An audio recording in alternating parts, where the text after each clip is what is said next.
जैसे ही हमारे पास आंकड़े इकट्ठा हो जाता है, जैसे कि हमने पिछले वीडियो में पढ़े हैं कि आंकड़ों के संकलन में कलेक्शन ऑफ डेटा, अलग अलग विधियों के माध्यम से हम आंकड़ों को एकत्रित तो कर लेते हैं। क्या जो आंकड़े जो डेटा हमारे पास आ जाता है इकट्ठा करने के बाद तुरंत ही हम एनालाइज कर पाएंगे? नहीं। पहला स्टेप है कलेक्शन ऑफ डेटा। जैसे डेटा कलेक्ट हो जाता है उसके बाद दूसरा स्टेप शुरू हो जाता है स्टैटिस्टिक्स के प्रोसेस में, वो है जो भी डेटा हमारे पास आता है उसको बोलते हैं रॉ डेटा। मतलब बहुत सारा डेटा हमारे पास होता है, उस डेटा को अपने उद्देश्यों के अनुसार, उसके विशेषताओं के अनुसार, उसकी कैटेगरी के अनुसार अलग अलग ग्रुप में बांटने का होता है। और डेटा को अलग अलग ग्रुप में बांटने की इस प्रोसेस को बोलते हैं क्लासिफिकेशन ऑफ डेटा या ऑर्गेनाइजेशन ऑफ डेटा। तो आज की इस क्लास में हमें यही पढ़ना है कि क्लासिफिकेशन ऑफ डेटा यानी कि समंकों का वर्गीकरण आखिर होता क्या है, कैसे करते हैं, कौन कौन सी विधियां हैं और इसमें कौन कौन से स्टेप्स हैं, इन सब चीजों के बारे में हम बात करेंगे। तो सबसे पहले ये समझ लो कि आखिर ये है क्या। अगर हम इसके अर्थ की बात करते हैं समंकों के वर्गीकरण की, क्लासिफिकेशन डेटा मतलब समंकों को उनकी विशेषताओं के आधार पर, जैसे लड़का और लड़की दो ग्रुप बना दिया विशेषताओं के आधार पर। जैसे छात्रों की संख्या लिखना है, क्लास फर्स्ट के कितने हैं, क्लास सेकंड कितने कितने हैं। जैसे जनसंख्या लिखनी है, इस गांव कितने हैं, उस गांव कितने हैं। मतलब विशेषताओं के आधार पर जब हम समंकों को अलग अलग ग्रुप में बांटेंगे, वर्गीकृत करेंगे, तो इस प्रोसेस को हम आंकड़ों का वर्गीकरण कहते हैं। तो प्रोफेसर कॉर्नर ने इसके बारे में कहा, क्या कहा कि वर्गीकरण तथ्यों को उनकी समानता तथा सादृश्यता के अनुसार समूहों या वर्गों में क्रमबद्ध करने की प्रक्रिया है और इसे व्यक्तिगत इकाइयों में विविधता पाई जाने वाले गुणों की एकता व्यक्त की जाती है। मतलब यहाँ पर उनकी विशेषताओं समानता के आधार पर हर किसी को अलग अलग ग्रुप में बांटा जाता है और उसको इस प्रकार से बांटा जाता है एकल ग्रुप के अकॉर्डिंग कि एक ग्रुप में उसी की जैसी विशेषता वाले ही बाकी समंकों को रखा जाता है। इससे स्टडी करने में, पढ़ने में आसानी होती है। अगर हम वर्गीकरण की प्रमुख विशेषताओं की अगर बात करते हैं तो सिंपल सी बात आती है। सबसे पहले वर्गीकरण में संकलित संबंधों को विभिन्न वर्गों में विभाजित किया जाता है। मतलब यहाँ पर अलग अलग ग्रुप बनाया जाता है, group A, group B, group C, group D, group E, अलग अलग वर्गों में इसको बांटा जाता है और सभी वर्गों की अपनी अपनी अलग अलग विशेषताएं होती हैं। वर्गीकरण में विभिन्न वर्गों का विभाजन संबंधों में पाई जाने वाली समानता, सजातीयता। मतलब एक वर्ग में जितने भी डेटा होगा सभी डेटा आपस में एक समान होंगे, सजातीय होंगे, होमोजीनियस होंगे। समूह को उनके गुण के आधार पर वर्ग बांटा जाता है। वर्गीकरण किस प्रकार किया जाता है? विविधता में एकता।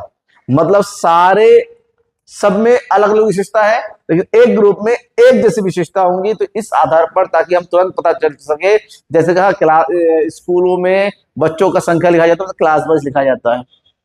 क्लास 10th का अगर बच्चों को दिखा जाए, रिजल्ट दिखा जाता है तो फर्स्ट डिवीजन वाले इतना, सेकंड डिवीजन इतने वाले, थर्ड डिवीजन इतने, इस तरह से अलग अलग कैटेगरी के हिसाब से बांटा जाता है और हर कैटेगरी में उसके सेम गुणों वाले, सेम फीचर्स वाले डेटा को रखा जाता है। तो अगर वर्गीकरण के उद्देश्य की बात करते हैं, क्यों किया जाता है वर्गीकरण, तो सिंपल सी बात है कि अगर सब कुछ खिचड़ी बनी रहेगी तो नहीं पढ़ पाएंगे, नहीं समझ पाएंगे। तो खिचड़ी नहीं चाहिए, हमें हर चीज को अलग अलग समझना है। भारत में 140 करोड़ की आबादी है, बस इतना काफी है नहीं। 140 करोड़ आबादी का हमें ये समझना पड़ेगा कितने मेल है, कितने फीमेल है, ठीक है। उसके बाद इतना समझना कितने लोग गांव में रहते हैं, कितने लोग शहर में रहते हैं। उसमें भी गांव में रहने वाले कितने लोग पढ़े लिखे हैं, कितने लोग पढ़े लिखे नहीं है। शहरों में कितने लोग पढ़े लिखे हैं, कितने लोग पढ़े लिखे नहीं है। जितने पढ़े लिखे उसमें से कितने लोग काम कर रहे हैं, कितने काम नहीं कर रहे हैं। मतलब कितने रोजगार है, कितने बेरोजगार है। मतलब उसको कैटेगरी के अकॉर्डिंग बांटना पड़ेगा, तभी तो हम एनालाइज कर पाएंगे, तभी तो हम चीजों को समझ पाएंगे, तभी तो रिजल्ट निकाल पाएंगे। तो ऐसे में वर्गीकरण का सबसे पहला उद्देश्य होता है तथ्यों को सरल करना। कॉम्प्लिकेटेड डेटा होती है, बहुत सारे डेटा, अरबों करोड़ों डेटा होती है, उसको एक सिंपल वे में रिप्रेजेंट करना होता है। तथ्यों को तुलनीय बनाना। अगर हम खिचड़ी वाले पूरा का पूरा सारी चीज को एक साथ मिक्स करके रखेंगे तो हम तुलना नहीं कर पाएंगे। तुलना करने के लिए उसको ग्रुप के अकॉर्डिंग बांटना पड़ेगा ताकि आपस में ही एक दूसरे के साथ उसको कंपेयर कर सके। आंकड़ों की उपयोगिता में वृद्धि। जो आंकड़े सही सुनियोजित तरीके से व्यवस्थित होंगे, व्यवस्थित आंकड़ों का अध्ययन करना ज्यादा अच्छा रहता है, उनकी सुनियोजित तरीके से इसको अध्ययन कर सकेंगे। वैज्ञानिक आधार प्रस्तुत करना। चीजों को सही कैटेगरी में रखने का मतलब होता है उसको हमने साइंटिफिकली अरेंज किया है, क्योंकि विज्ञान ही कहता है चीजों का क्रमबद्ध अध्ययन। तो जब तक आंकड़ों को क्रमबद्ध तरीके से सही तरीके से नहीं रखेंगे तो उसका अध्ययन करना भी हमारे लिए पॉसिबल नहीं होगा। सबसे इंपॉर्टेंट है आंकड़ों को आकर्षक बनाना। जैसे फॉर एग्जाम्पल, हमने कपड़े, बहुत सारे कपड़े धो के सुखा के रख दिए। अब जैसे ही सुखा के उठाया उसको एक जगह ढेर बना के रख दो, कैसा लगेगा? बड़ा गंदा सा लगेगा। अब उसको हमने क्या कर दिया, बढ़िया से तय किए, शर्ट को अलग रख दिया, छोटे बच्चे के कपड़े अलग कर दिया, फीमेल वाले कपड़े अलग रख दिया, अपने कपड़े अलग रख दिया, ठीक है। उसको तय किया, तय करने का सेल्फ में रख दिया, कितना बढ़िया नजारा होता है। उसी तरह से आंकड़ों का वर्गीकरण भी होता है। कपड़े उठाया, ढेरी बना कर रख दिया, उसका मतलब आंकड़ों का एकत्रितकरण हो गया। हमने सारे कपड़े एकत्र कर लिए, उस कपड़े में से सही तरीके से रखना। बच्चों के कपड़े अलग रख देंगे, ठीक है, फीमेल के कपड़े अलग रख देंगे, अपने कपड़े अलग रख देंगे, शर्ट अलग, पैंट अलग, टी शर्ट अलग, निक्कर बनियान अलग। तो ऐसे में चीजें ज्यादा सहूलत तरीके से होंगी, दिखने में भी अच्छा रहेगा, ढूंढने में भी आसानी रहेगी और अपना काम भी जल्दी हो जाएगा। हर जगह पर को ढेरी में ढूंढना नहीं पड़ेगा इधर उधर। तो ये होता है आंकड़ों का वर्गीकरण। अब बात ये होती है कि आदर्श वर्गीकरण कैसे होता है, किस तरीके से आंकड़ों का व्यवस्थीकरण हम एक आसान और बहुत ही एट्रैक्टिव वे में कर सकते हैं। तो सबसे पहला है व्यापकता। अनुसंधान की प्रकृति, उद्देश्य, क्षेत्र आदि के आधार पर एक आदर्श वर्गीकरण तभी हो पाता है जब उनमें इस निम्नलिखित विशेषताएं पाई जाती है। सबसे पहले आंकड़ों में व्यापकता होनी चाहिए, मतलब जो आंकड़े हम बांट रहे हैं उसका अपना स्केल, अपना रेंज होना चाहिए। आंकड़े बिल्कुल स्पष्ट होने, पता होना चाहिए किस ग्रुप में, किस वर्ग में, किस विशेषताओं वाले आंकड़ों को रखा गया है। आंकड़ों में स्थिरता होनी चाहिए, मतलब उसमें किसी प्रकार का परिवर्तन उद्देश्य के अनुसार नहीं होना चाहिए। ऐसे में हमारा अध्ययन भटक सकता है। वर्गों की पारस्परिक पृथकता, सभी वर्ग एक दूसरे से अलग होने चाहिए और हर वर्ग में एक दूसरे के एक समान इकाइयों को रखना है। लोचशीलता होनी चाहिए कि समय के अनुसार अपने उद्देश्य के अनुसार उसको परिवर्तित कर सके। अनुकूलता, मतलब वो उद्देश्यों के अनुकूल होना चाहिए, जैसा हमारा उद्देश्य है उसी उद्देश्य के अनुसार उसको अरेंज करना है। सबसे इंपॉर्टेंट सजातीयता होनी चाहिए, मतलब आंकड़ों जो एक ग्रुप रखते हैं एक ग्रुप में एक जैसे आंकड़े रखने हैं, यानी कि अन्य ऐसा नहीं है कि किसी में भी किसी को उठा के रख दिया। एक सही तरीके से व्यवस्थित तरीके से हमने आंकड़ों को रखना है। जैसे फॉर एग्जांपल, ठीक है, क्लास 10 के मार्क्स आ गए, क्लास 10 के परसेंटेज आ गए। अब सर ने कहा है कि एक काम करो, मुझे एक अरेंजमेंट बना के दो सही तरीके से एक एनालाइज करने के लिए। तो हम क्या करते हैं, क्लास 10 में हमने देखा कितने स्टूडेंट है, टोटल हमारे पास 100 स्टूडेंट है। अब उसमें देखना कितने टोटल स्टूडेंट कितने हैं, 100। इसमें से कितने पास हुए, कितने फेल हुए, कितने फर्स्ट डिवीजन है, कितने सेकंड डिवीजन है, कितने थर्ड डिवीजन है, ठीक है, ये हमने तय कर लिया। अब ये जो अरेंजमेंट है, जैसे टोटल स्टूडेंट है 100, पास हो गए 100, फेल हो गए 0, फर्स्ट डिवीजन के हैं 60, सेकंड डिवीजन के हैं हमारे 30 और थर्ड डिवीजन वाले हैं 10। तो ये अरेंजमेंट कितना बढ़िया अरेंजमेंट है। देख के पता चल गया कि हमारा फर्स्ट डिवीजन ज्यादा है, सेकंड डिवीजन कम है, थर्ड डिवीजन और कम है, मतलब सेम एक बढ़िया रिप्रेजेंटेशन हो जाता है। तो इसे आंकड़ों का व्यवस्थीकरण बोलते हैं, इसको इसी के बोलते हैं वर्गीकरण, की इसको हम अलग अलग ग्रुप में बांट दिया। समझ में आ गई? अब आगे बढ़ते हैं। आंकड़ों को जो वर्गीकृत किया जाता है उसके आधार क्या है। जब आंकड़ों के वर्गीकरण के आधार की बात करते हैं उसको 4 प्रमुख आधार पर बांटा जाता है। 1 भौगोलिक वर्गीकरण, नंबर 2 समय के अनुसार, नंबर 3 गुणों के अधिकार और नंबर 4 संख्यात्मक वर्गीकरण। जब हम गुणात्मक वर्गीकरण की बात करते हैं इसके 2 गुण, एक या तो एकल गुण के आधार पर साधारण वर्गीकरण, ठीक है, और दूसरा एक से ज्यादा जब गुण होते हैं, फीचर्स होते हैं उसके आधार पर, तो बहुगुण वर्गीकरण। चलो इन सबको एग्जाम्पल के साथ समझाते हैं तो आपको समझ में आ जाएगा ये आखिर है क्या। सबसे पहला है भौगोलिक वर्गीकरण, इसको इंग्लिश में बोलते हैं जियोग्राफिकल क्लासिफिकेशन। जियोग्राफिक क्लासिफिकेशन का इसके आधार पर, स्थान के आधार पर, यानी कि स्थान के आधार पर, स्थान मतलब देश, प्रदेश, गांव, जिला, शहर, ठीक है, स्कूल, इस तरह से आंकड़ों को बांटा जाता है, ठीक है। जैसे फॉर एग्जांपल भारत की जनसंख्या, भारत की जनसंख्या दिखाना है तो हमने एक जगह लिख दिया प्रदेश, और दूसरी तरफ लिखते हैं हम क्या चीज, जनसंख्या। तो प्रदेश मतलब यूपी, उत्तराखंड, मध्य प्रदेश, हिमाचल प्रदेश, ठीक है, तमिलनाडु। तो ये जो है हमारा, इसके आधार पर जब बांटते हैं तो यहाँ पर हो गया, मान लो यूपी में 20 करोड़ है, यूके में 2 करोड़ है, एमपी में 18 करोड़ है। तो ये जो क्लासिफिकेशन है, जहां पर स्थान मतलब स्टेट के अकॉर्डिंग हमने जनसंख्या को बांटा है, इस तरह के वर्गीकरण को हम जो है भौगोलिक जियोग्राफिकल क्लासिफिकेशन के नाम से जानते हैं। मतलब जब डेटा को स्थान के आधार पर, एरिया के अकॉर्डिंग बांटते हैं तो वो होता है जियोग्राफिकल। दूसरा क्लासिफिकेशन होता है टाइम के अकॉर्डिंग, समय के आधार पर। किसके अकॉर्डिंग, समय। समय मतलब दिन, घंटा, वर्ष, सप्ताह, महीना, मतलब सेकंड, मिनट। तो जब हम समय के किसी पार्टिकुलर यूनिट के अकॉर्डिंग डेटा को बांटते हैं तो उसको जो हम बोलते हैं समयानुसार, टेम्पोरल, इसको क्रोनोलॉजिकल क्लासिफिकेशन के नाम से जानते हैं। फॉर एग्जाम्पल यहां पर दे रखा हो गया, मान लेते हैं इनकम। किसकी बात करते हैं, income of a family, income of a family. तो यहां पर हम लिखते हैं मंथ,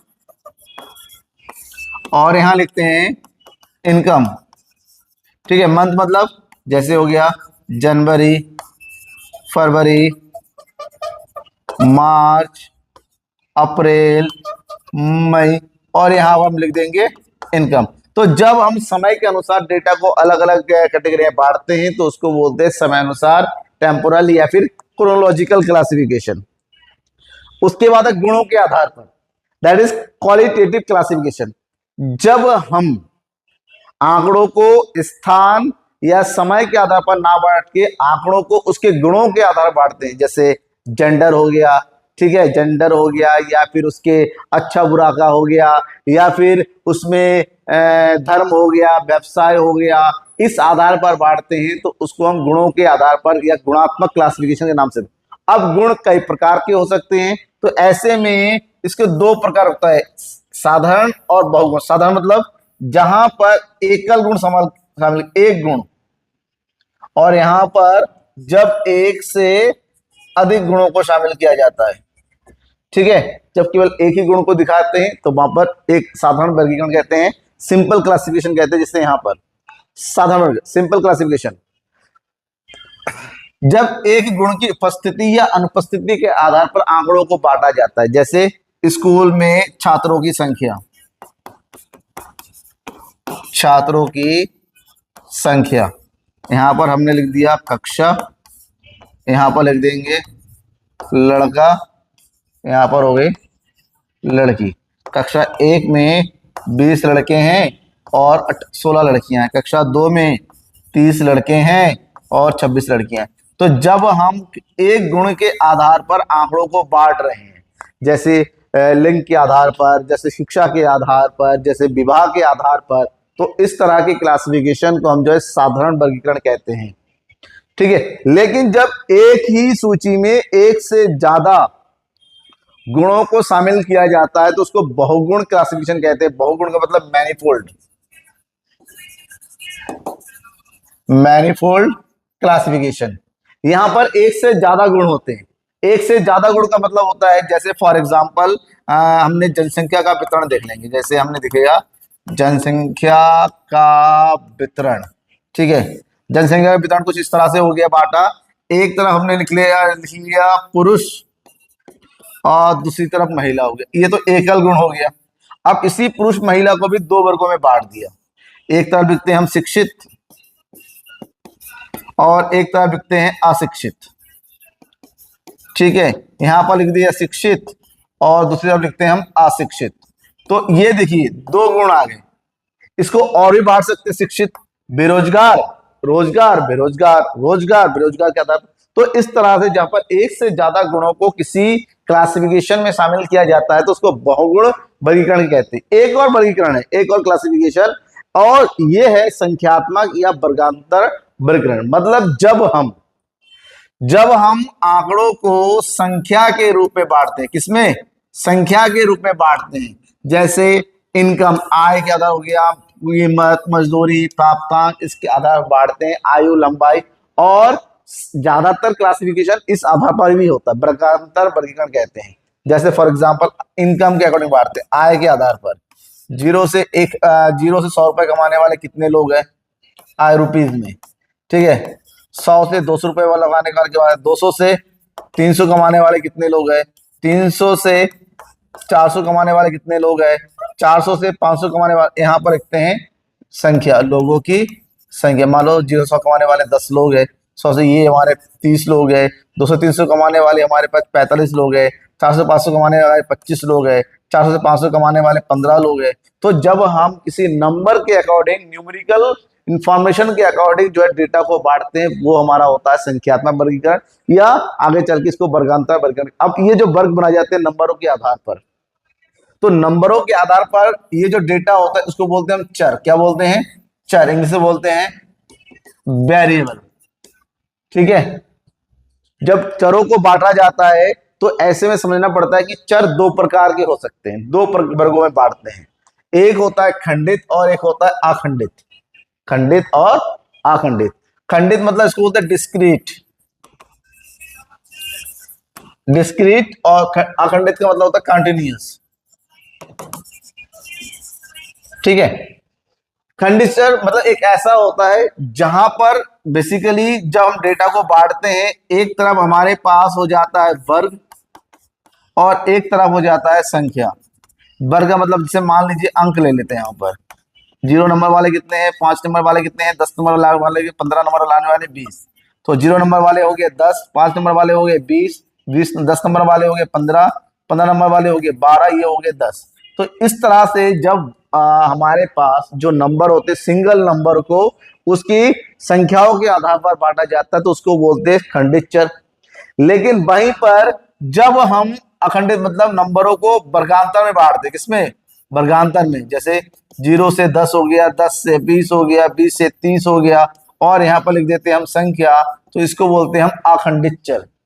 ये खंडित चर जहां पर केवल सिंपल एक सिंगल नंबरों को रिप्रेजेंट किया जाता है, जहां पर नंबरों के समूह को रिप्रेजेंट करते हैं, उसको खंडित चर। इसी आधार पर इसको थोड़ा सा डिटेल से अगर जानते हैं तो होती सांख्यिकीय श्रेणियां, श्रृंखला, स्टैटिस्टिकल सीरीज। मतलब श्रेणियां मतलब होती है उन आंकड़े, वह आंकड़े जो किसी क्रम या फिर विशेषता के आधार पर, जैसे संख्यात्मक प्रदर्शन होता है और संख्याओं को किसी पार्टिकुलर क्रम या विशेषता के आधार पर जब अरेंज किया जाता है, तो जब अंकों को एक विशेष क्रम में व्यवस्थित किया जाता है तो उसी क्रम को सांख्यिकी श्रृंखला के नाम से जानते हैं।